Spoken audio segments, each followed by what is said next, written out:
quantum computing is a new computing paradigm.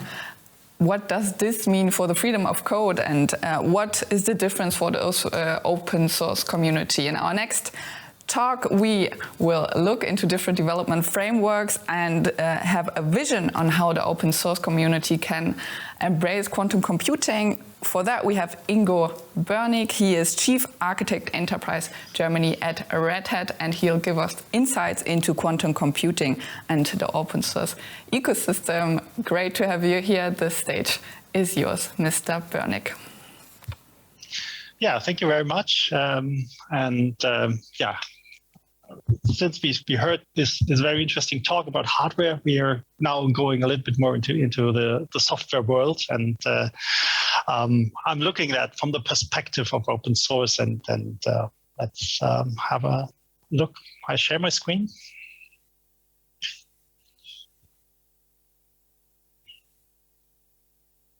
So hopefully you can see this. So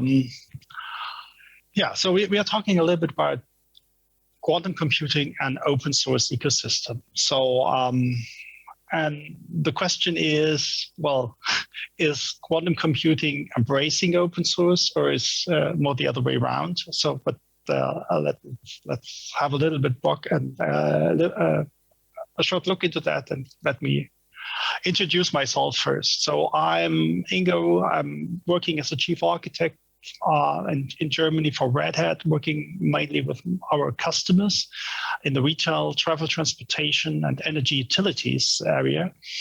I'm working more than 20 years in applying open source solutions in the enterprise, but I'm also a member of a small cross-functional team in Red Hat that works with quantum computing and explores quantum computing in the light of open source. I'm also one of the very, very few IBM quantum ambassadors that are not part of IBM. So of course we have some close relationship to IBM, but we're still external. And I have also a personal background in physics. Here are some links how to reach me and to discuss. And I'm really happy to discuss with you on these topics.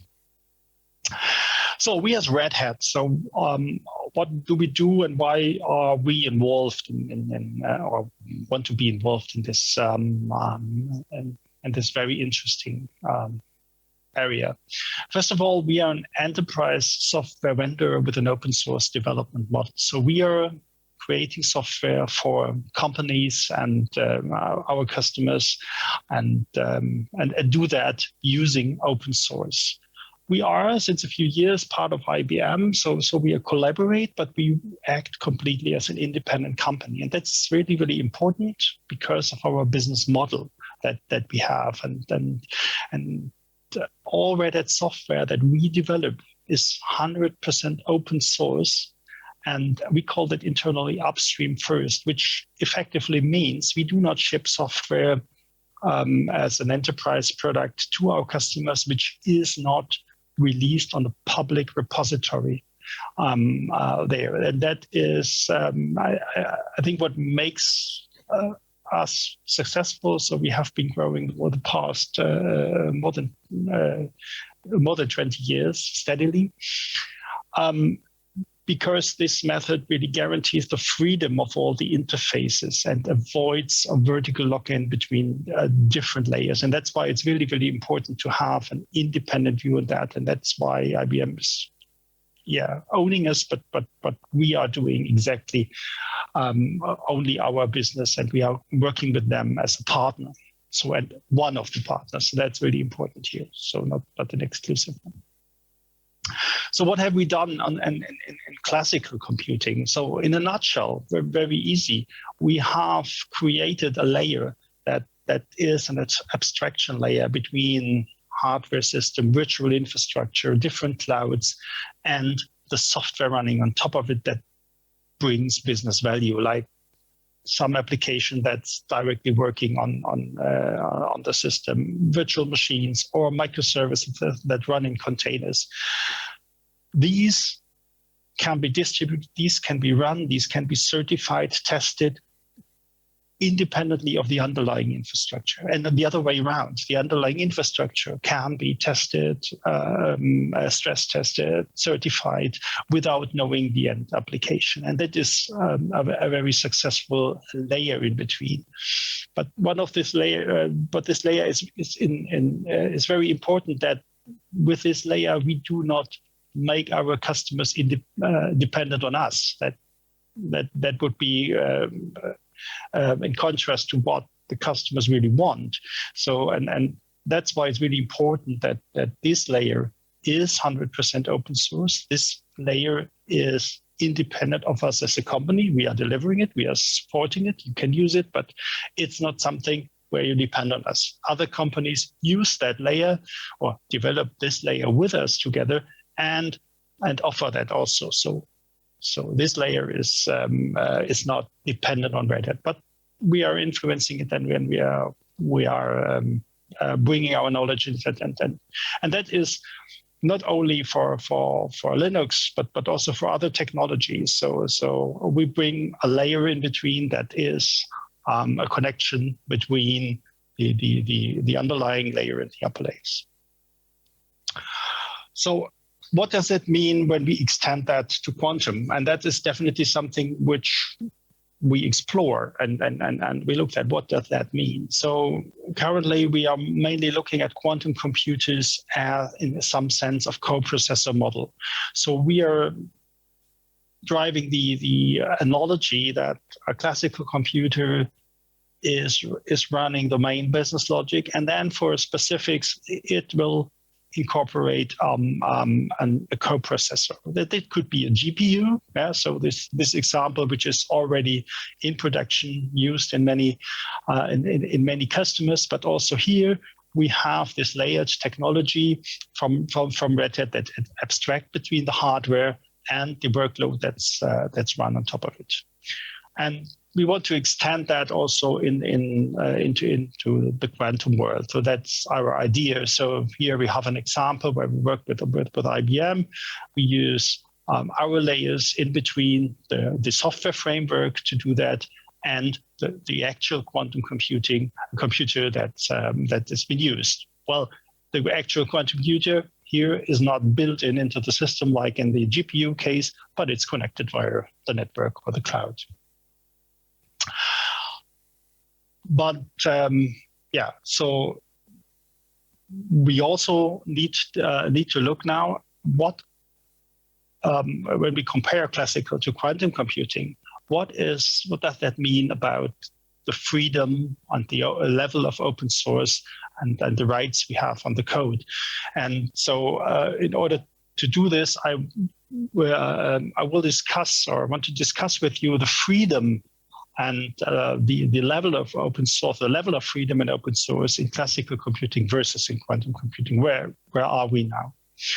And looking at the development frameworks. So in classical computing, it took us a very long time with proprietary things out there, but currently we can say, yeah, that battle is won. So everything open source as a development framework is the standard. So I think I would say, more than 90% software will develop based on open source development frameworks. In quantum, we are even started this way. So I think every development framework currently used, at least broadly used in quantum computing, be it Qiskit or Cirq or Bracket and C#, that is Q#, that is open source and can be used and yeah, for the community, from everyone, and also changed and contributed to from everyone. So that's definitely a good thing.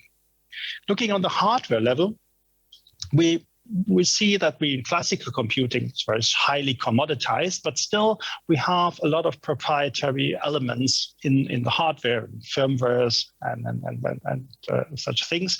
But there are completely free hardware models available nowadays. So that's, I think, quite on a good way, but still there are problems for the freedom of the code in the hardware, also on the classical side. On the quantum side, of course, we are in a highly competitive, very proprietary area. We saw that in the previous talk, yeah. So we never know. We do know what is the winning solution, and I think that's nothing which can be changed. And I think that will stay for the foreseeable future. So so it depends on how to access the hardware.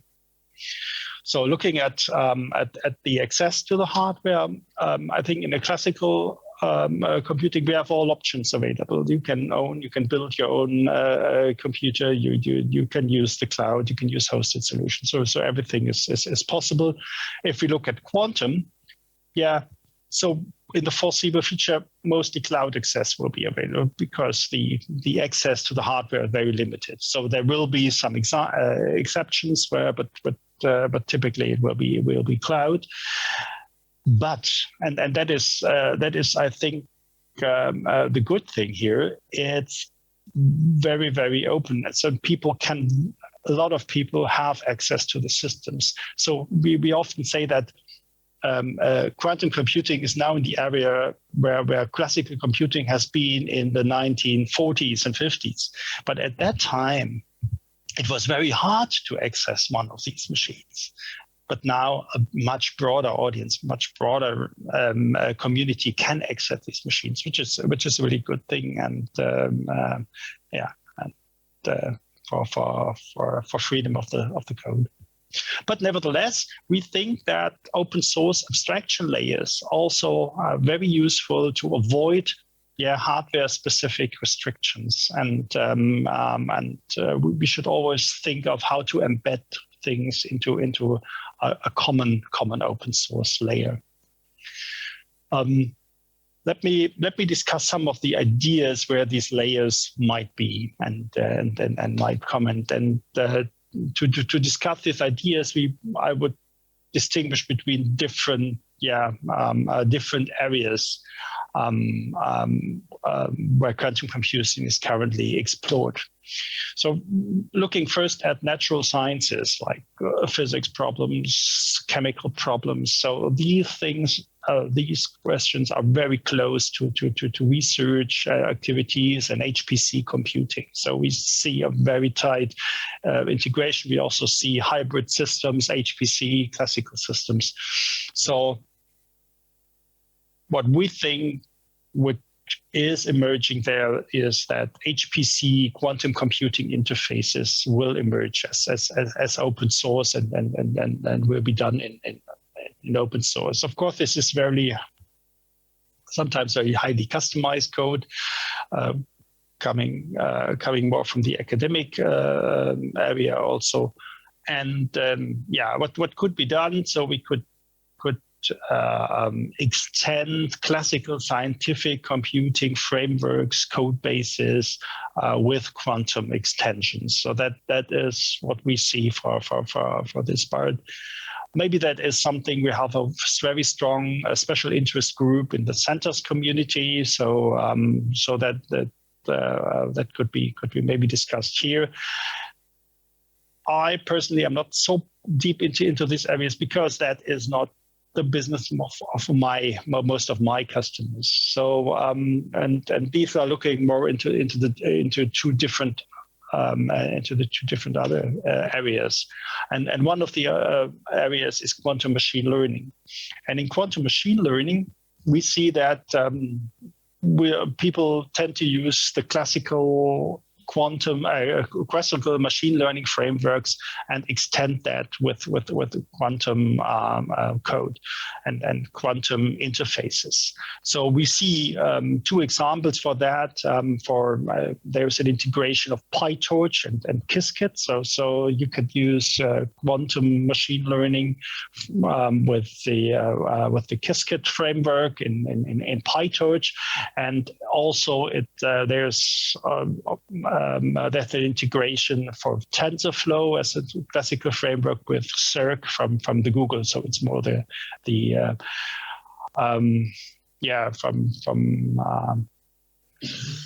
the Google universe. So but that's, I think, it's not a bad move, because these classical frameworks are already open source and they could be extended, and that could be a very good part. The third part is optimization problems, and that is definitely something where a lot of my customers are looking into. And they typically write their business logic in classical application or microservices, and for these use cases, we think it might be useful to create some kind of quantum oracle that can be integrated via a containerized REST API interface that can then connect to the system. So to distinguish between classical application developer and the quantum algorithm developer, and create a standardized interface on classical part. And there's also an example how that could be integrated available. So, and that is definitely something where we are currently engaged. So, and where we are trying to test out things on the community level, not on the product level. So we are really discussing with the community. So, and we are targeting two personas here currently, with the quantum algorithm scientists that helps. So we started with the because we are close to the IoT solutions, but we are not limited to that. We really want to explore other technologies, and we are keen to know which we could integrate. One thing is really an operator that is available to create a development framework based on Qiskit on a Kubernetes cluster that can be automated, that can be done and tested inside of organizations. And the second part is the quantum operator that is really targeted more at the classical application architect. So when an algorithm is tested and used, it can be embedded there, and it works like a serving model in machine learning. So it serves the purpose by querying a quantum computer, but can be addressed like in classical computing. So that is there where we explore with the community solutions to integrate quantum into classical application frameworks. So at last, I have a call to action for the audience. So first of all, call to action to those who provide services on the quantum part. And we are really welcome to work with you and discuss on common cloud independent open source abstraction layers, what ideas are there, and what can be used there, and also a quantum integration into well-established open source domain frameworks. That is definitely something where we have an open ear in Red Hat, and where we have engineers that work there, and we want to have that feedback. Last, and another call to action is also for the consumers of quantum computing. So we also want to talk to the customers, and that's what I'm doing with my customers. So I want to share the ideas, I want to hear the ideas, how they want to consume quantum computing in the future. What are their visions to do that? And also test and give feedback to our operator model we are doing. And of course, which technologies we should integrate next? What is really on demand that we can test out and reach out? So yeah, that's definitely something we are interested in and wanted to have a dialogue with you. There are also some blog posts available from the Red Hat side. I have cited them here. Two of them I wrote myself, some others from my colleagues. Yeah, so feedback is very welcome, discussion, and I think open source is playing already a very big role in quantum computing, but I think it's very valuable, and open source should be the base of enterprise integration into quantum computing. Thank you very much.